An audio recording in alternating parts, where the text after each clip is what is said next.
خیلی خوب، در محیطی که ما به سر میبریم بیمارستان دامپزشکی در خدمت یکی از دکترهای عزیز مجموعه هستیم.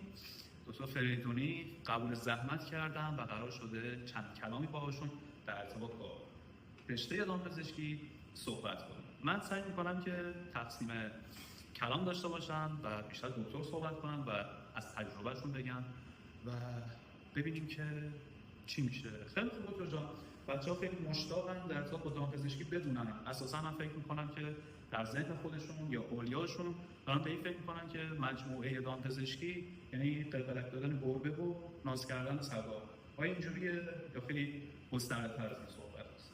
خب اول از همه سلام می‌کنم به بچه‌ها، از شما تشکر می‌کنم. ممنون ازتون. ببینید دامپزشکی شرایط کاری خیلی متنوعی داره. یعنی ما الان اینجا داخل یک کلینیک دامپزشکی دام کوچکیم که در مورد سگ و گربه و پرنده زینتی رو معاینه می‌کنیم و درمان می‌کنیم و همکاران ما ممکنه الان در مزارع پرورش حیوانات باشن، ممکنه در مزارع پرورش ماهی و تیور باشن، ممکنه در بندرگاه‌ها ناظر ورود و خروج محصولات دامی باشن و خیلی تنوع شغلی مختلفی داره.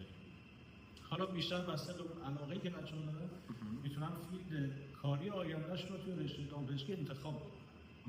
پس ما یک تعریف واحدی در ارتباط با رشته دامپزشکی نداریم، چون دامپزشکی گسترده است، وسعتش زیاده، به فیلدهای مختلفی تقسیم بندی میشه. بنابراین ما نمیتونیم تعریف جامعی در ارتباط با دامپزشکی ارائه بدیم. اما اگر بیایم در ارتباط با اون چیزی که در ذهن بچه‌ها و اولیاشون معمولا نقش می‌بنده صحبت کنیم، دامپزشکی رو چجور تعریف می‌کنیم؟ ببین، زمانی که من خودم وارد دامپزشکی شدم تصورم نسبت به دامپزشکی بود که من اومدم که حیوانات رو از بیماری و مرگ نجات بدم و لحظه‌ای که از دانشگاه داشتم فارغ التحصیل می‌شدم به این نتیجه رسیدم که نه، من اومدم تا بتونم زندگی انسان‌ها رو آسان‌تر بکنم. در واقع ما داریم کار اقتصادی انجام میدیم، نه یک کار حیوان دوستانه. ما بخش اعظم کار دامپزشکی اینطوریه که ما می‌خوایم اقتصاد رو جلو ببریم، می‌خوایم غذا رو تامین بکنیم، می‌خوایم رفاه رو برای آدم‌ها و سلامت رو برای آدم‌ها بیشتر کنیم. حالا اون کسی که جداگانه علاقه خیلی ویژه‌ای به حیوانات داره و فقط در فیلد دام کوچک میتونه رویاش رو دنبال بکنه، چون ما همچین چیزی رو در دام بزرگ و پرنده‌های پرورشی و ماهی‌ها نداریم. ما هیچ موقع گاو برامون مهم نیست، چون ارزش درمانی نداره برای یک دامپزشک. در واقع سیستمی رو از ما میخواد که گاو رو به عنوان غذا ببینیم، نه به عنوان یک حیوان. و اگر شما دغدغه حیوان دارید احتمالاً اذیت میشین توی این رشته و باید به سرعت خودتون به فیلد دام کوچیک برسونید که کار آسونی هم نیست. دقیقاً من با شما کاملا موافقم و اون تعریفی که داخل ذهن من بود قبل از اینکه بخوام دانشجوی دامپزشکی بشم، تصور بر این بودش که خب من قراره به طبابت در بالین مشغول بشم و کار من صرفاً با سگ و گربه خواهد بود. کم کم که تمایل دانشگاه رو طی کردم متوجه شدم که نه، مثل اینکه ما درس‌های مختلفی داریم و هر کدوم از اون درس‌ها اگر قرار باشه که من در اون حیطه متخصص بشم، زمینه کاری خودش رو خواهد داشت و دنیای خودش رو. اینجوری تعبیر کنیم از دامپزشکی، یعنی به شخص من فکر می‌کنم یک زمینه بازی فراهم شده برای هر قشر از افراد و مردمی که میخوان کار بکنن. یعنی شما میتونید در حیطه‌های مختلف مشغول به کار بشین و احیانا اگر در قسمتی علاقه نداشتید میتونید از سایر قسمت‌ها سرکشی بکنید و عملاً اونجا تجربه کسب کنید. انقدر تجربهاتون به مرور زیاد میشه که سرآخر متوجه میشین که به کجا علاقه دارید. خب رسم بر این هست موقعی که ما میخوایم یک رشته رو معرفی بکنیم در ارتباط با فضای کاری اون رشته هم صحبت کنیم. اما ما یک مسئله‌ای داریم در دامپزشکی. موقعی که میگیم فضای کاری رو برای دانش آموز ترسیم کنیم، برای من یا فکر می‌کنم همونطور برای دکتر یه مقدار مشکله. فضای چه کاری؟ کدوم کار؟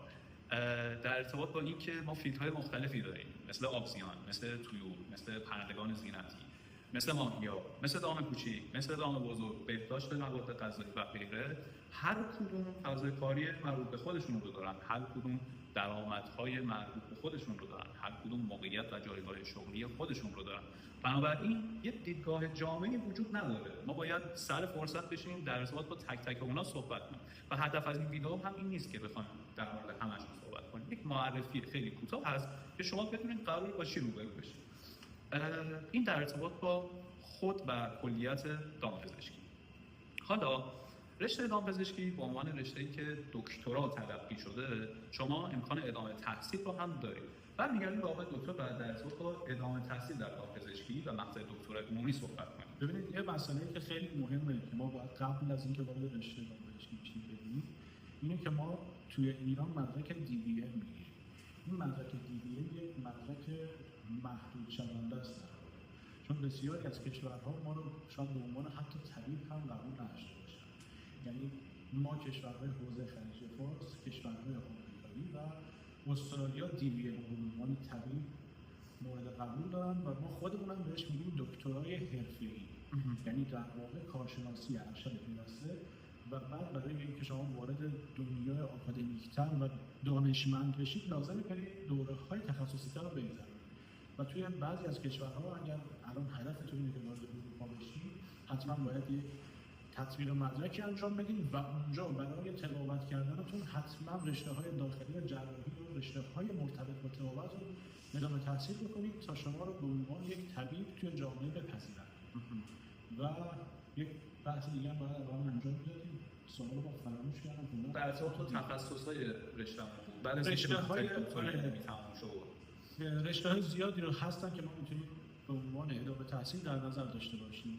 یک سری رشته‌های بالینیه که مربوط میشه به کار طبابت، مثل داخلی دام کوچک، داخلی دام بزرگ، بیماری‌های طیور، بیماری‌های ماهی‌ها و آموزیان که فقط صرفاً به کار درمان داره پرداخته میشه و بیماری‌ها یک سری رشته‌های علوم پایه است، مثل فیزیولوژی، مثل انگل‌شناسی، باکتری شناسی، ویروس شناسی که اینها رو ما میتونیم ادامه تحصیل بدیم، علوم آزمایشگاهی و علم تغذیه و رشته‌های دیگری که مثلا شاید حالت عمومی‌تر داشته باشن، مثل رشته فارماکولوژی یا همون داروشناسی که یه بخش اعظمش میتونه با پزشکی حتی مشترک باشه. و شما انتخاب دارید که توی خیلی از زمینه‌ها بعد از دامپزشکی شروع به تحصیل کنید.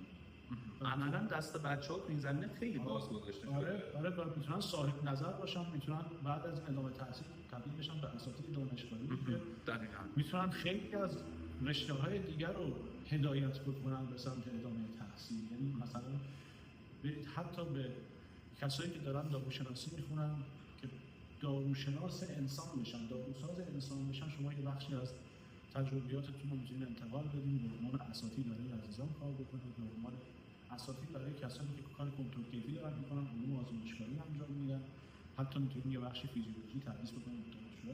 خیلی مسائل خیلی زیادی که شما میتونید توی پیشرو باشید. پس خوشبختانه این تعامل ما بین سایر رشته‌ها خیلی زیاد هست، چون بعضا ممکنه بین بچه‌ها اینجوری باشه که کار بالینی رو دوست نداشته باشن. خب شما کلی رشته براتون فراهم شده که به صورت غیر بالینی اصلا ریسرچ محور باشه و شما کارتون رو و اون رشته‌ای که بهش علاقه دارین رو به اون شکل شامل ببرین.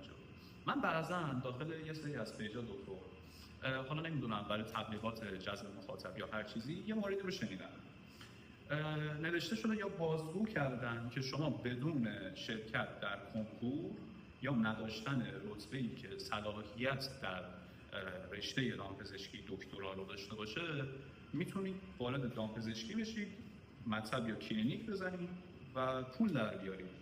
بیاین این صحبت رو بررسی کنیم ببینیم که چقدر صحت داره واقعا. من هیچ جور نشیدم که هیچ دانشکده دامپزشکی بدون آزمون ورودی دانشجو بگیره. آزمون ورودی که توی ایران رو به اسم کنکور میشناسیم. اما ببین زیرشاخه‌هایی توی دامپزشکی وجود داره، مثل کاردانی دامپزشکی، کارشناسی دامپزشکی، علوم تغذیه دامپزشکی که خب با این عنوان دامپزشکی دارن معرفیش میکنن. ممکنه دانشگاه‌های بدون کنکور شما رو به عنوان کاردان دامپزشکی بپذیره، اما یک کاردان هیچ وقت با هر چقدر ادامه تحصیلی که بخواد داشته باشه نمیتونه در بالین اقدام به درمان حیوانات بکنه. شما میتونید تمام مدارک رو با قدرت جلو اینو تحویل بگیرید از سیستم آموزشی و میتونید تبدیل به یک استاد دانشگاه خیلی قدر بشید، اما اجازه درمان نخواهید داشت. و این پروسه‌ای که به شما میگن بدون کنکور بیان دانشگاه اتفاقاتی میفته، این عملا غیر واقعی و در مورد یک رشته دیگه دارن صحبت میکنن.